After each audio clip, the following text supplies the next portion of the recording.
Afternoon everybody, here we are, week 14. I'm going to jump straight in. We're going to go for colour this week rather than just a colour. We're going for every colour. So when I was hunting through my little trolley and stuff, found all these stranded cottons. I thought, right, colour. I never do anything that's absolutely bonkers in colour, so we're going to go for colour. A Satin Stitch, and it's inspired by an artist called Mondrian. I did a piece of work called the Broadway Boogie Woogie, which one of my kids at school's been looking at, and I thought, oh my god, that grid work would be awesome for textiles. So you want a plain backing. You could go for a white or just anything, but it does need to be plain. So I've drawn on my template. I'm going to do it in a hoop because because we're going to be doing satin stitch, I don't want my fabric to distort.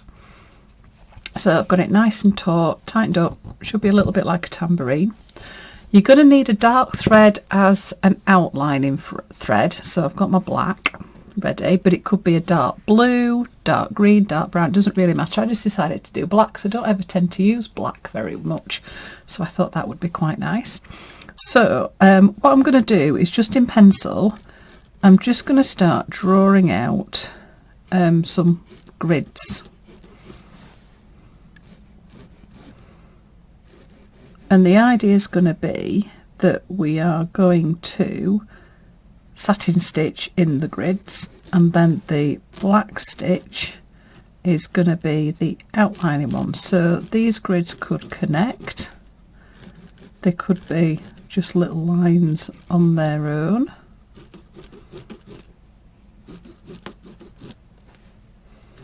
And you can do as many as you want. I'm doing mine all straight, but if you want to do them at angles and things like that, feel free. But what we're aiming to do is to create some shapes that we can do a satin stitch to fill it in. So it's quite nice if some of them connect, and then we can add a few extra stitches. So I'm going to actually go right down into my point. One stitch that's going to go right down there. So that'll give me a starting point. I can obviously add bits as we're going along, but that gives you sort of an idea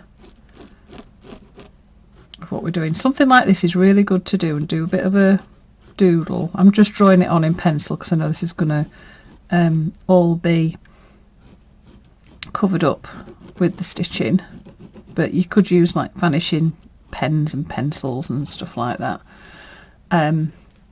It's quite good to do this and then take a photo just to see what it looks like. So I'm going to use all 6 strands, mainly because if you use anything that's a little bit smaller, it's going to take you absolutely forever to fill this up. So satin stitch is basically a straight stitch, but they're going to be right next to each other. Normally with a satin stitch you would go the same length on the back, but I always find doing that you end up using so much thread. So I'm just going to go next to each other on a stitch. I'm quite looking forward to doing this one, because I don't normally do things that are really brightly coloured. If you're not doing this, I know some people are doing colour themes and things like that, so you fit it however you want it to fit your flag. If you're using a really thin fabric for your background, I've just got a piece of linen, which that's one of the problems with the linen, is you can end up coming back up the same hole you just went down. You might want to either double it up or pop some interfacing on the back.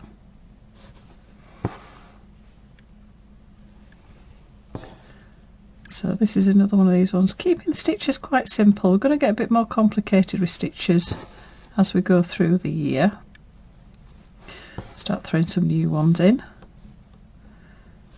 But like I've said every single week, I'm just giving you a starting point and an inspiration. You can do with your pieces whatever you would like to do. It's really nice to see how people put their own spin on things. Firstly, with the shape of everybody's flags, that means you have to adjust things to fit. So you'll have to adjust this to fit your flag shape.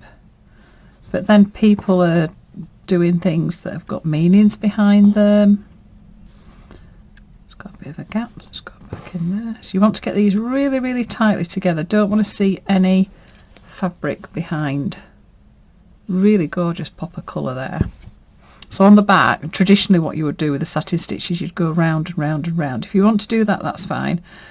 I just tend to find that when I do that, you go through so much thread, it's ridiculous. But it can give you a slightly smoother finish, so I'm quite happy with that. So you can do some of these horizontal, some of them vertical. Could even go diagonal if you wanted to. I'm just going to keep mine horizontal and vertical, I think. Yeah. I had to think then, I wasn't quite sure.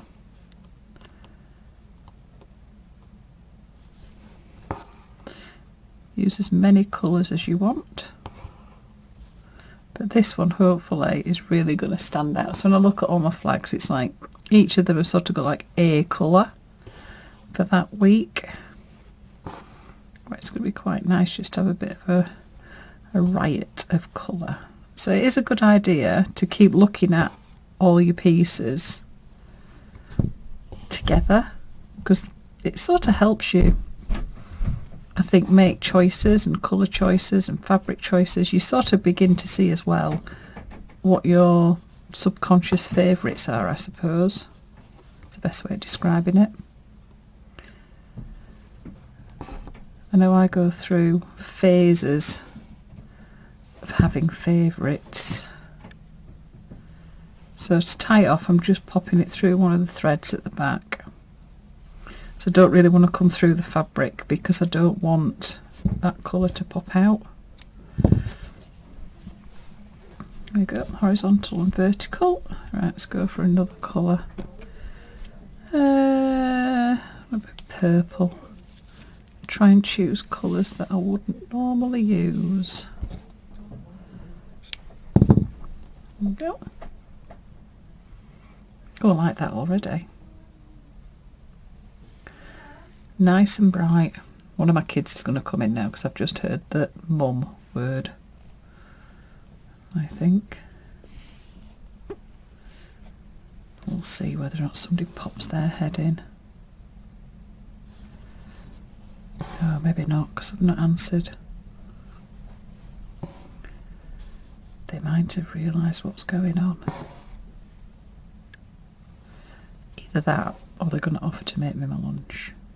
You never know.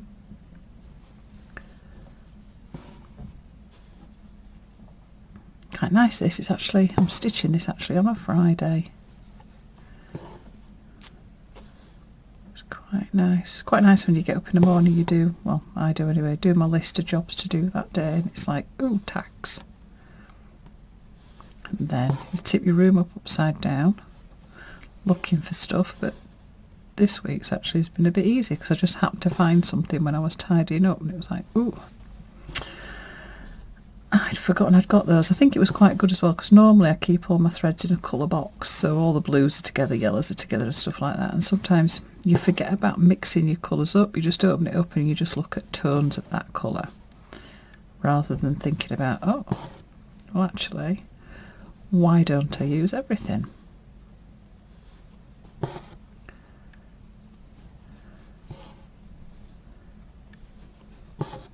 This is the biggest one. So I'll work in one area so then I can show you the whole process, and then it's just a case of carrying on. So I'm doing these first, and then the dark thread is going to frame the outside. There's loads of different ways that you could do this. If you wanted to do something a bit different, you could get lots of little bits of fabric. If you didn't want to do all the stitching, you could put Bondo web on the bits of fabric and cut them out into little squares and then iron them on. then stitch around them. You could do different stitches in each box if you wanted to. I'm just going, because I just looked at, it's like we're seeing this Mondrian work this week at school. I just thought, oh, I really liked the simplicity of just the boxes. Get that through a thread. Got quite chunky ears. I'm using a chenille needle because I just needed something with a bigger eye so I could get 6 strands through. That's quite striking. It's very different to the others. I know we've done satin stitch with the meandering lines before, so a few of you might not be very happy that I'm doing a similar stitch again, but it's just in a different way. Just mixing it up a little bit, just looking at stitches and how they can be used differently. And I think for me, one of the things about doing these, it's having an outlet for things that I've seen that week or thought about or read about. It's just like a little outlet for creativity, so it is quite nice to look at the same stitch but look at it differently or use it differently.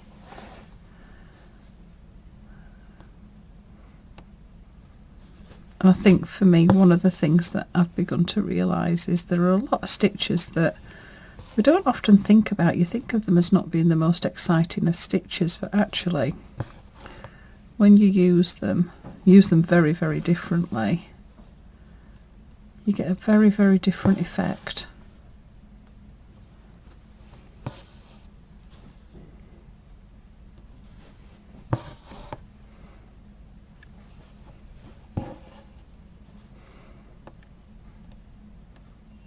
I hope everybody's okay today. Again, I'm a little bit ahead in time of everybody else.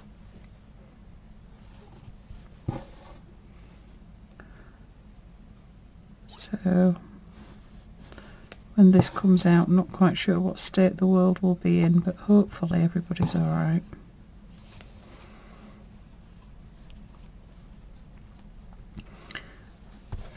Feel very lucky that I've got the luxury of sitting and stitching.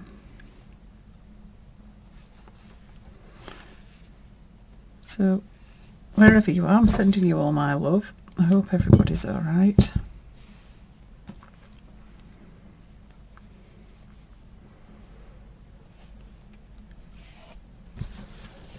Oh dear.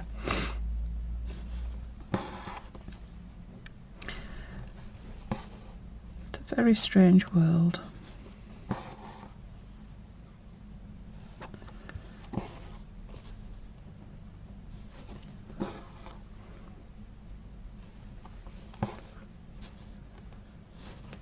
So you could use any type of thread for this. I've just gone with the stranded cottons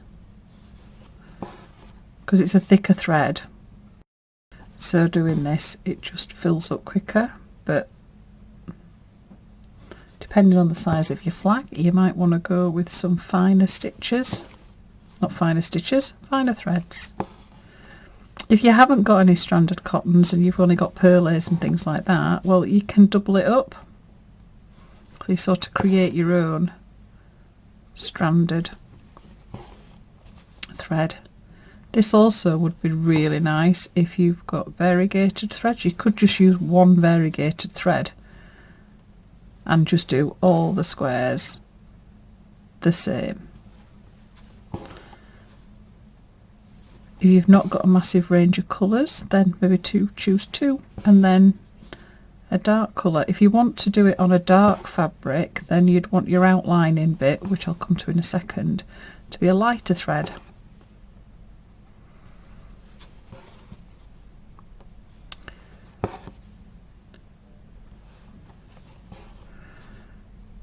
Right, so I just need to do a couple more colours at the top and then I'll show you the outlining one so you get the idea of the effect, and then I'll do what I usually do and just pop photos at the end.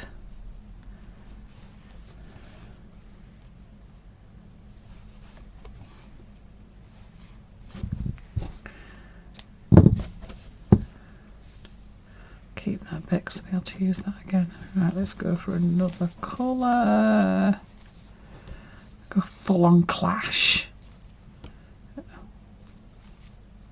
It's a bit more of an orangey yellow. Let's go with that one.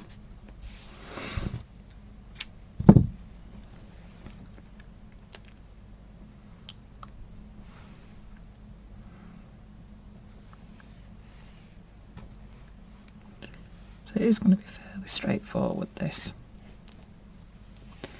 But I'm liking these pops of colour already. This makes me smile, which is nice if your stitching makes you smile.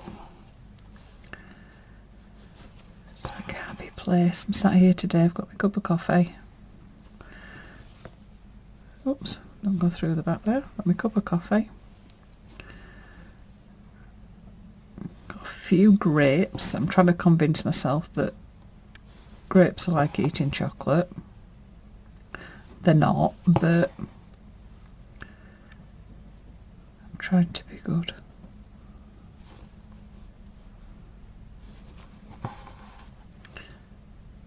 It's really bad as well because in this room I usually end up hiding little packets of biscuits or sweets or something. I think I've convinced myself that if I sit and eat them in here, because nobody's seen me sitting and eating, that it doesn't count.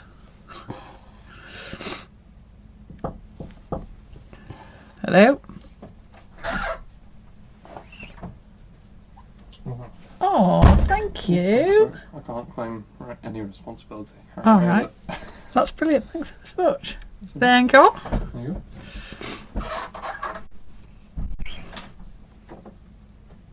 Oh. Just had a cup of coffee brought for me. That's so cute. That was Alex. It's my daughter's boyfriend. So Harriet's obviously making nice coffees for them both downstairs, which is quite nice. Quite nice actually, because I'm normally in the house on my own on a Friday. So it's quite nice to have other people pottering around, especially if they're making you cups of coffee.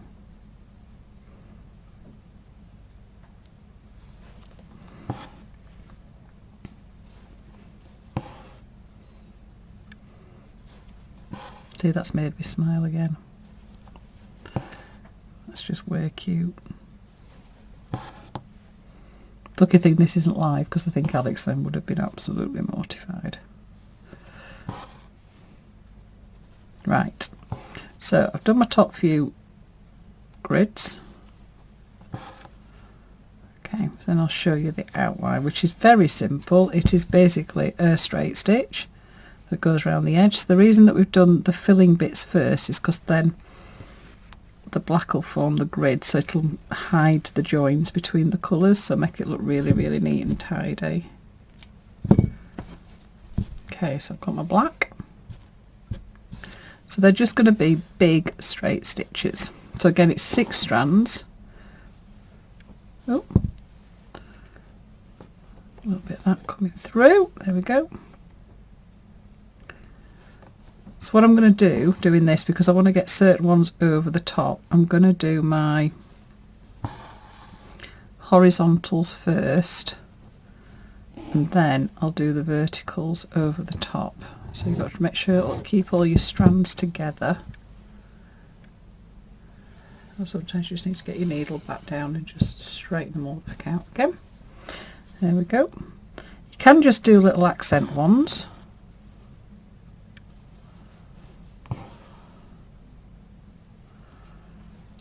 Now, oh, that's a long one.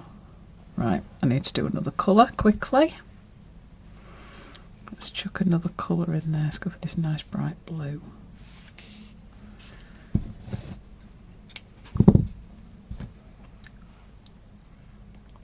Oh, I'm liking how this is looking.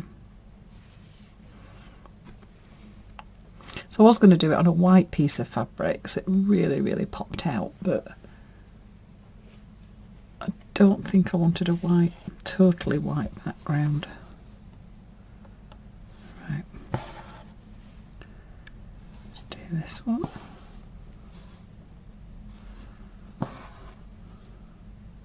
So initially I thought, oh, you could just stitch your grid and then do this, but then I was worried about you'd have to tuck these underneath all the time, and I just thought it'd be just way too faffy.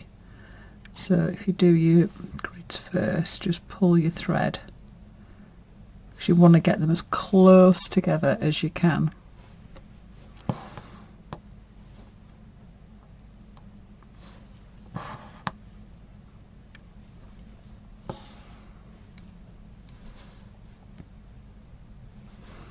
I can't wait to see how people start interpreting this. So if you remember sharing your flags, Facebook, I do a post where I just pop the top bit of the flag picture on my Facebook, and then you can just add your pictures to that post, or what most people seem to be doing is just going onto Instagram and just using the hashtag 52 flags. Right, there we go. That's okay. Let's tie that off.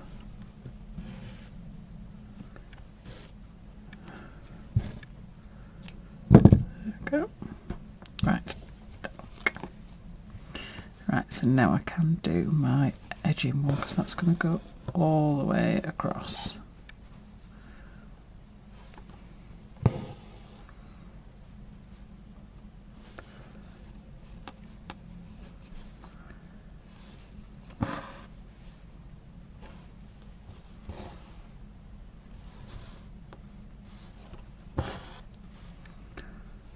And then when I've done my horizontals,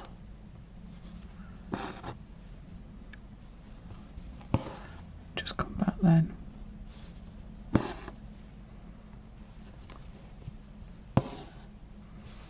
with my verticals.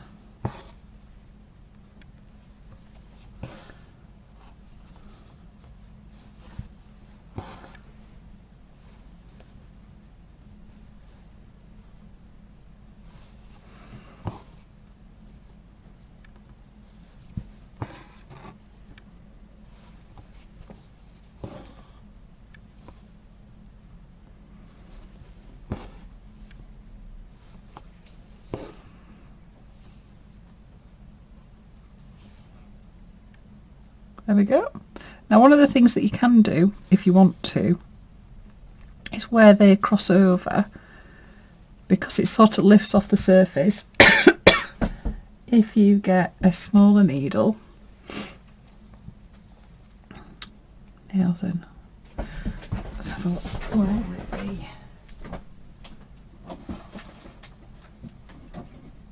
No, that one.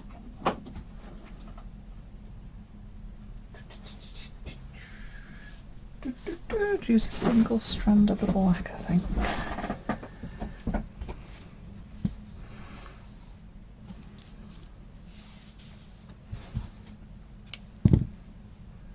Just pull a strand out.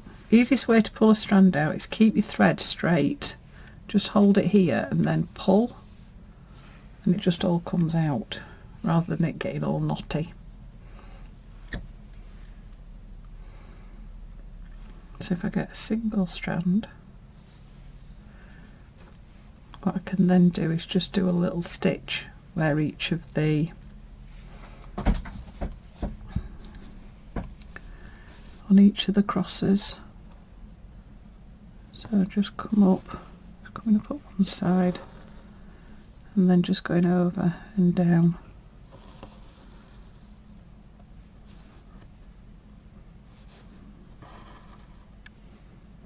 Just keeps them in place and just stops them from moving.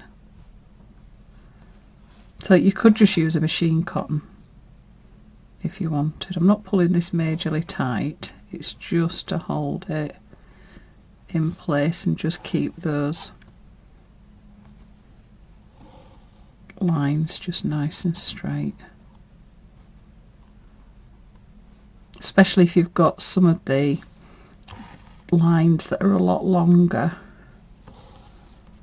like here I've got like a really long line, so just come up at the outside outside and down. There we go.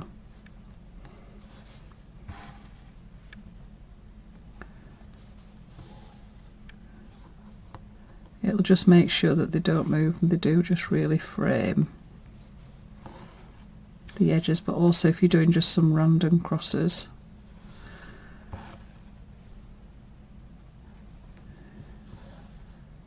just means you're keeping everything in place. You can just manipulate that little thread just to make sure that it's coming on the outside of your colour. So this is going to be this week's tag. Not tag, oh my god, we're in week 14. You would have thought I'd have cottoned on by now.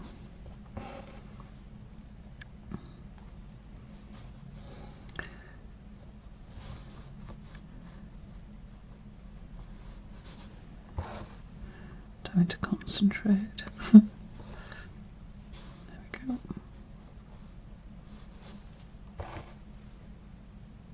So just catching that down, it just makes it not usually the neatest of people when it comes to stuff like this, but I think if you're going with grids and you're going for things to be nice and neat, you want them to be nice and neat. So there we are. I'm going to carry on doing that. I'll pop some photos at the end. So that is our flag. I'll cut that out. I'll see what it's like because it's a bit quite thin, the fabric, but I think once it's all stitched and I've cut it out, it should be okay. Yeah, it should be fine. If it's any different, I'll post something to say that I did something different to it. So there we go, flag 14. Stay safe. I hope everybody's well, and I will see you same time, same place next week. See you later.